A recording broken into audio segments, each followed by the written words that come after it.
Hello. So, I haven't slept much. I've done a lot of reading and I want to do videos on like how the Marine Corps is a cult, because apparently a lot of people don't know about that. And I've been researching like Ramcore lately. That's ritual abuse, mind control, and organized abuse. Um, and yeah, because the Marines is a cult, it fits in there. Plus, they do brainwashing and stuff. So, I made a bunch of posts, right? And I figured I would combine them all into one post for you guys. So, I'm going to read what I wrote. And then I'm going to play you some clips that I found on the interwebs, so that I don't have to hear it from me. I like conspiracy theories and stuff like that, but this isn't a conspiracy theory. They tell you like right to your face and everything. So, yeah. So this one post I titled Celebrating Cults Day. I put Veterans Day in the US is coming up, and I was asked today why I don't celebrate it. While it can be argued if militaries are cults, I think they are. The Marine Corps most definitely is, and that's the only branch I have experienced. There's a saying in the military: the Army and Navy are run like traditional military organizations. The Air Force is run like a corporation. The Marine Corps is a cult. Some people are still brainwashed by it, but even if they wake up one day, once a Marine, always a Marine. They have these Marine Corps values that draws people in and makes it seem like a great thing. Honor, courage, and commitment. But after rigorous training to become a Marine, you find none of that applies anymore. There's a huge racial culture in the military in general, and in the Marine Corps, it's the worst. Not to mention, there's special protections for federal employees when it comes to certain crimes like SA, battery, and kidnapping. There's hella cover-ups for crimes, everyone knows it, but they still want to celebrate this thing every year. There's tons of predatory recruiters on TikTok constantly working to recruit new victims. They abuse people and brainwash them into liking it because pain is weakness leaving the body. I'm out, but because they've disabled me to where I can't work anymore, they pay my bills, so I should be grateful, right? I am. Semper Fi. And another post I did under this question someone asked in subreddit, and it was like, what was the eureka moment you realize,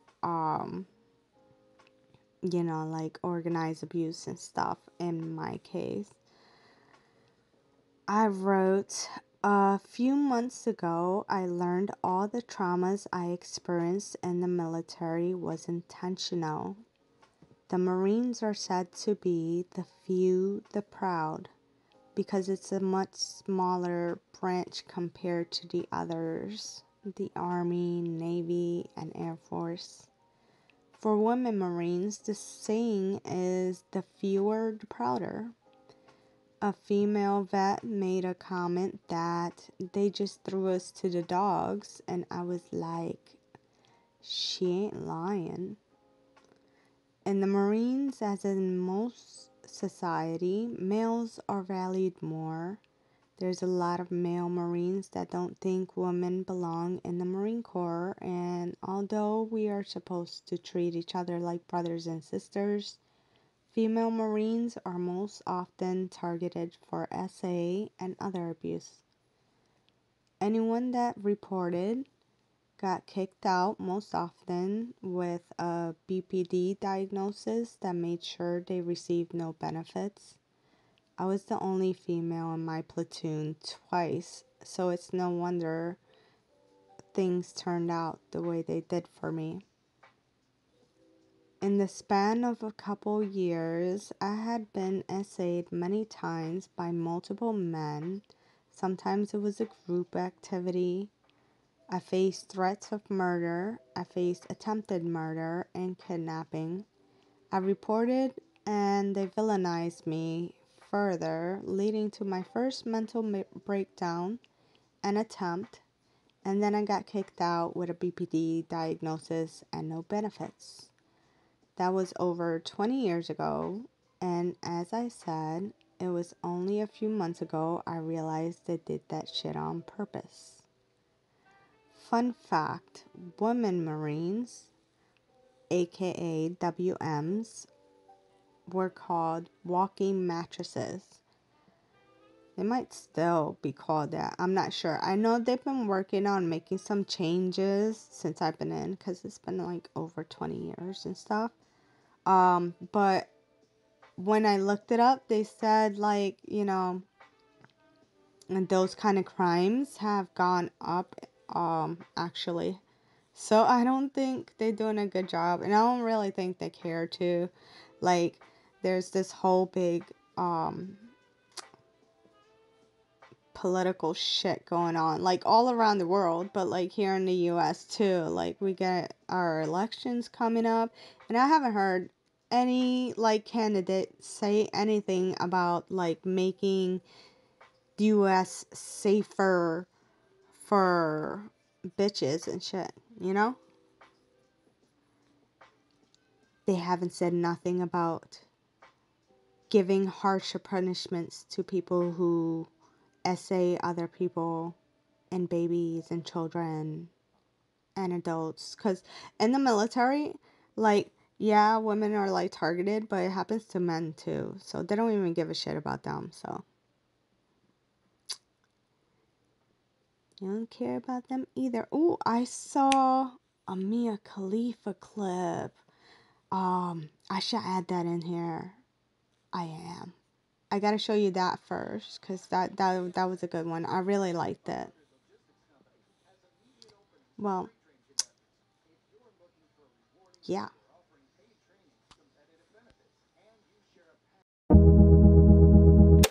Good morning to everybody who is not in the US military. Good morning to everybody who is sitting at home and not on soil that doesn't belong to them, fighting a war for a country that doesn't care about them. I hope you go over there and get your little brain all scrambled up with PTSD, and then come back here and see how much the United States cares about you, Pookie. See how much they care about you when you come back with, oh, I'm so sad.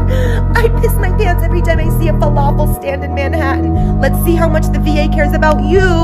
Let's see what they tell you to do with your little broken brain from going over to fight a war that's not yours.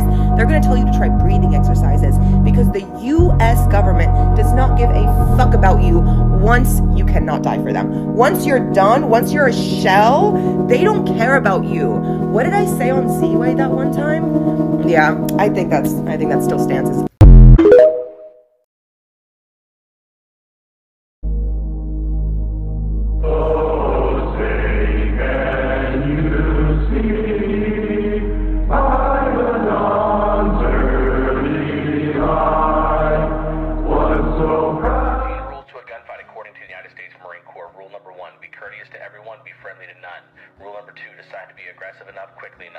Rule number 3, have a plan. Rule number 4, have a backup plan, because the first one probably isn't going to work. Rule number 5, be polite, be professional, but have a plan to kill everybody that you meet. Rule number 6, do not attend a gunfight with a handgun whose caliber does not start with the 4. Rule number 7, where anything worth shooting is worth shooting twice. Ammo is cheap, your life is expensive. Rule number 8, move away from your attacker. Distance is your friend. Lateral and diagonal is preferred. Rule number 9, use cover and concealment as much as possible. Rule number 10, flank your adversary when possible. Protect yours at all costs. Rule number 11, always cheat, always win. The only unfair fight is the fight that you lose. Rule number 12, in 10 years, nobody will remember the details of the caliber, stance, or tactics that were used. They will only remember who lived and who died. And rule number 13, if you're not throwing rounds downrange, you should be communicating. What would it take you to join a cult? Free college. Yeah. What would it take you to join a cult? Because for me, I don't think it would be very much. Don't ask. So which branches are the most culty of the military? Marines. It is the Marines. So let's get into that. I'm Danielle, a scholar of cults, extreme groups, and extremely bad leadership.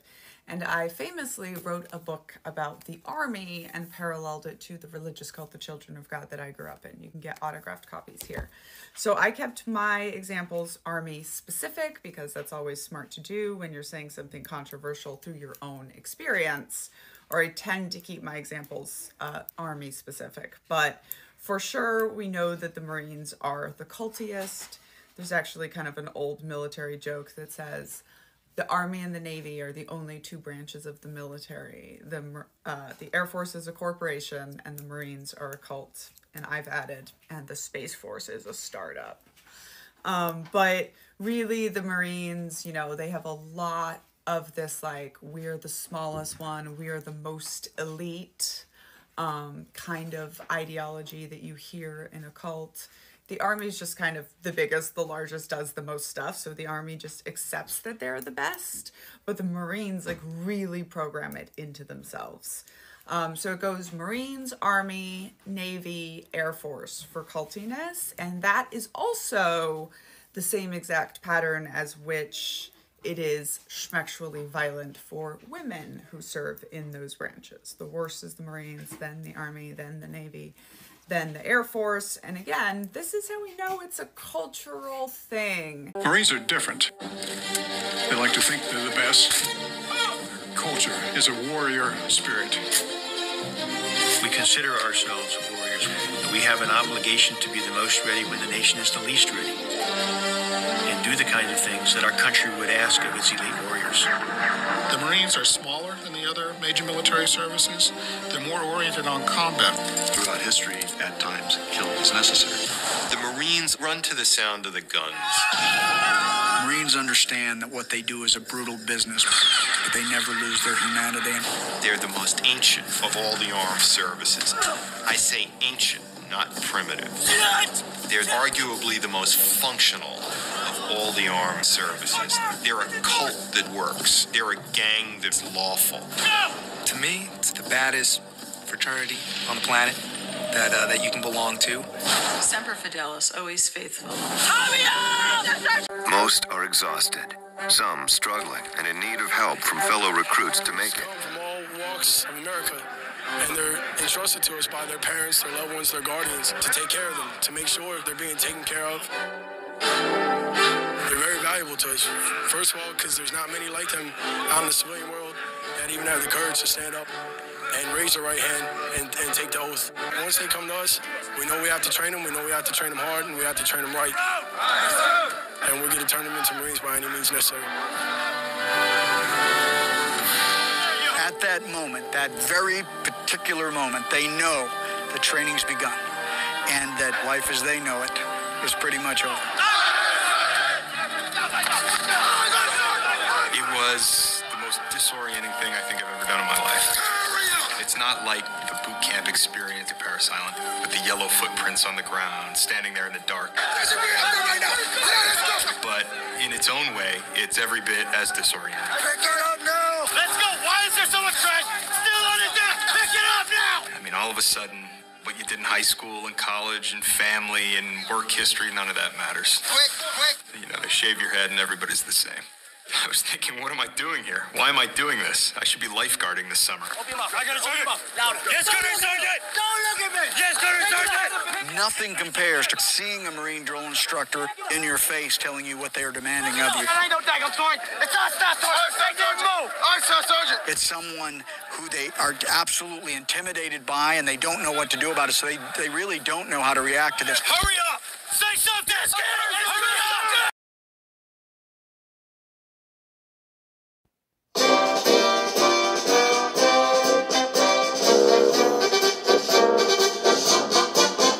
From the halls of Montezuma to the shores of Tripoli, we find our country's battles in the air, on land and sea. First to fight for right and freedom and to keep our honor clean. We are proud to claim the title of United States Marine. Our flags unfurled to every breeze from dawn to setting sun. We have fought in every clime and place where we could take a gun. In the snow of far-off northern lands and in sunny tropic seas, you will find us always on the job, the United States Marine. Here's health to you and to our corps, which we are proud to serve. In many a strife we fought for life and never lost our nerve. If the Army and the Navy never look on heaven's seas, they will find the streets are guarded by United States Marines.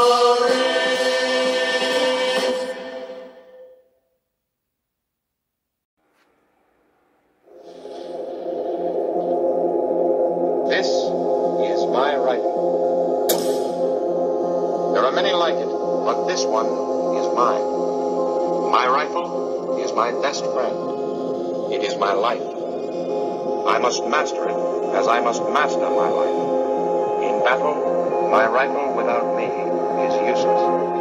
Without my rifle, I am useless. I must fire my rifle true. I must shoot straighter than my enemy, who is trying to kill me. I must shoot him before he shoots me. I will.